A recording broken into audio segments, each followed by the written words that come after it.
Hi, my name is Charles R. Smith Jr., and this is a book talk for Brick by Brick, illustrated by Floyd Cooper and written by me.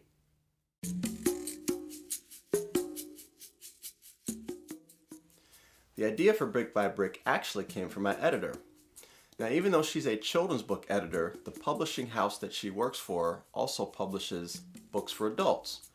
In the adult division, an author had recently written a book on how Washington, D.C. was created and built. My editor learned that slaves had a hand in building the Capitol building and the White House. So it fell upon me to tell the really unique story of exactly what slaves contributed to building the White House and showing it in a really unique way. That was a challenge. Now that I had the idea for the book, next came the research.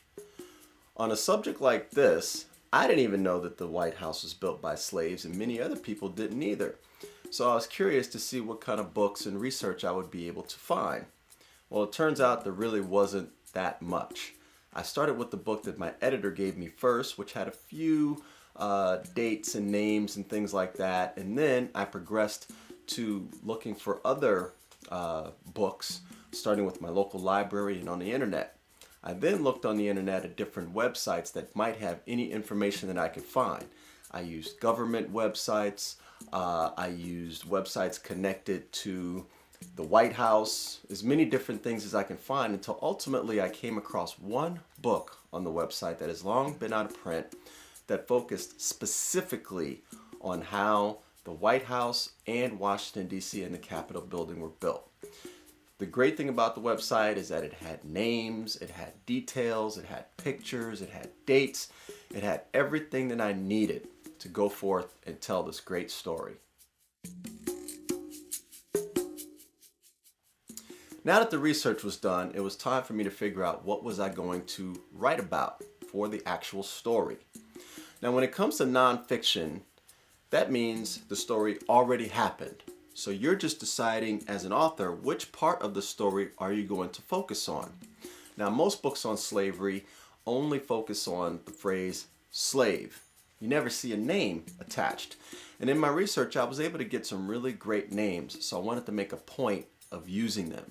The reason I wanted to make a point of using the slave names is because it creates an emotional connection between the reader and the slave that's being written about.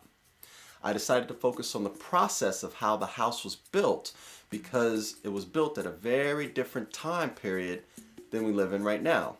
There were not the machines that we have right now.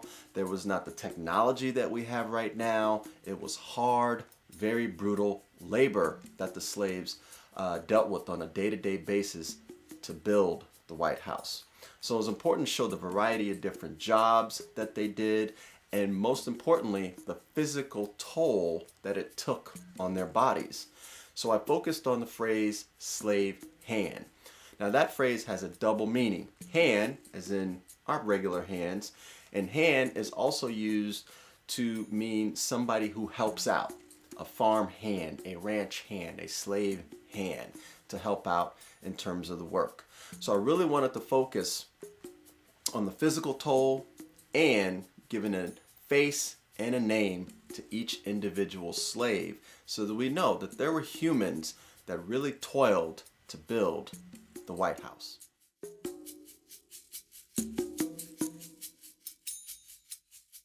Typical day for a slave began at dawn when the sun came up. The day ended at dusk when the sun went down. That means in the winter, the days were nice and short, but in the summer, the days were much longer. And with the humidity and all the bugs, it made for very tough conditions to work under.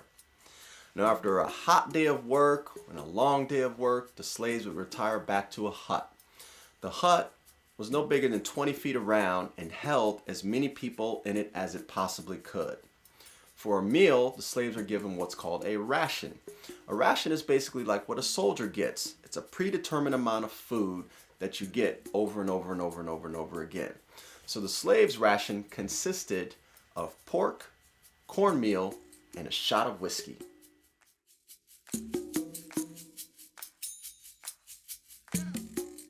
Floyd and I I really didn't talk much in creating this book, and that's pretty common with the illustrator and the author when it comes to doing a picture book. The writer writes the story, and then the illustrator brings it to life. And they work separately, but sometimes they do communicate. And in this instance, it was because when Floyd had a question about an image that he was painting and how accurate it was. One of the images in particular had to do with the slave carrying a plank of wood with bricks on his shoulders. Now the slave had shackles on his wrists, and down his back were the chains that connected to his wrist. The image is shown from behind, so we see the slave's back, and then we see off in the distance we see other slaves. It was a beautiful picture, but as beautiful as it was inaccurate, because in all of the research that I had done, I had never seen any chains connected to the slaves. So what we decided to do, a compromise, to maintain and still keep this beautiful image, we basically just took the chains off of the shackles, but did keep the shackles on the slave's wrist to show that he was indeed a slave. Basically, slaves were used to help build the White House out of necessity. The population of our country at this time wasn't very large, and a decent size of that population was actually made up of slaves, many of which were strong, able-bodied men, which is what was needed to help build the White House.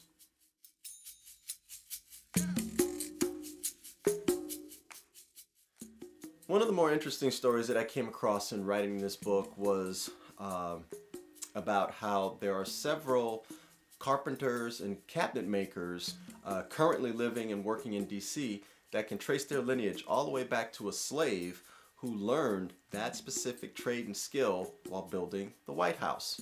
Often what would happen is the tougher jobs on the outside as the house was being built, like the sawyers and the diggers, once they were done, they would move inside and help the cabinet makers and the carpenters, painters, plenty of other positions that involved a skill. The immigrant workers would teach the slaves who would then earn their money and then purchase their freedom. Now once they were free, what were they going to do next? Even though they were no longer slaves, slavery still existed.